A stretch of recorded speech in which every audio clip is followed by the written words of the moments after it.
आज बात करते हैं किसी संख्या का इकाई अंक कैसे निकालते हैं। जैसे कि आपको पता है 1 का स्क्वायर कितना होता है 1, 2 का स्क्वायर कितना होता है 4, 3 का स्क्वायर कितना 9, 4 का स्क्वायर 16, 5 का स्क्वायर 25, 6 का स्क्वायर 36, 7 का स्क्वायर 49, 8 का स्क्वायर 64, 9 का स्क्वायर 81 और 10 का स्क्वायर कितना होता है 100। एक बात ध्यान देने योग्य बात है, जिस संख्या के लास्ट में 1 होगा उसका कितनी बार स्क्वायर करें चाहे उसका इकाई अंक क्या आएगा 1। जैसे 1 का मैंने स्क्वायर करा उसका इकाई अंक कितना आया 1। ऐसे ही मैं 11 का क्या करूँगा स्क्वायर करूँगा तो कितना आएगा 121। तो जिस संख्या का लास्ट में 1 और उसी संख्या का अपने स्क्वायर करता है तो उसका इकाई अंक कितना आता है 1 आता है। उसके बाद में जैसे मैं आपको एक एग्जाम्पल और दिखाता हूँ 21 के लास्ट में क्या है 1, इसका स्क्वायर करूँगा कितना आएगा 441, तो इसका भी इकाई अंक क्या आएगा 1।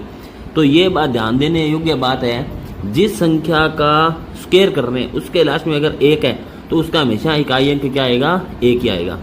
उसके बाद में अपने बात करते हैं 2 नंबर मतलब 2 की स्क्वायर। 2 की स्क्वायर कितनी आती है 4। जिस संख्या के लास्ट में क्या है 2 और उसका अपने क्या कर रहे हैं स्क्वायर कर रहे हैं तो उसका हमेशा इकाई अंक क्या आएगा 4। अगर मैंने यहाँ पर लिख दिया 12 और 12 क्या कर रहा हूँ स्क्वायर, इसकी इकाई अंक क्या है 2 का स्क्वायर कर रहा हूँ तो हमेशा लास्ट में इसका इकाई अंक कितना आएगा 4 ही आएगा। 3 की स्क्वायर किया कितना आया 9, तो मैं 13 की स्क्वायर करूंगा तो 13 स्क्वायर 169 होता है। 3 के जब कोई इकाई अंक जिस संख्या का मान 3 और उसकी स्क्वायर करते हो तो इकाई अंक हमेशा उसका कितना आता है 9। यहाँ पर 13 में क्या है 3, तो 3 अगर 3 का इकाई अंक क्या होगा 9। 4 का इकाई अंक क्या आया 16। ऐसे ही अगर मैं 14 का करूंगा तो 14 का स्क्वायर करने के बाद मेरे पास इकाई अंक भी क्या आएगा 6।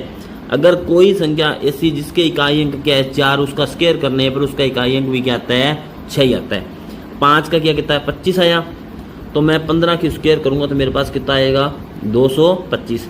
तो 5 की स्क्वायर 25, इसका इकाई अंक 5, तो 15 के लास्ट में भी क्या है 5, तो 5 की स्क्वायर करने में इकाई अंक क्या आएगा 5।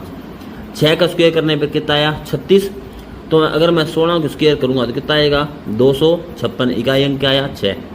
7 की अगर मैं करूंगा स्क्वायर, 7 की स्क्वायर करने पर मेरे पास क्या 49, यानी कि 9 मिला अपने को, क्या मिला 9।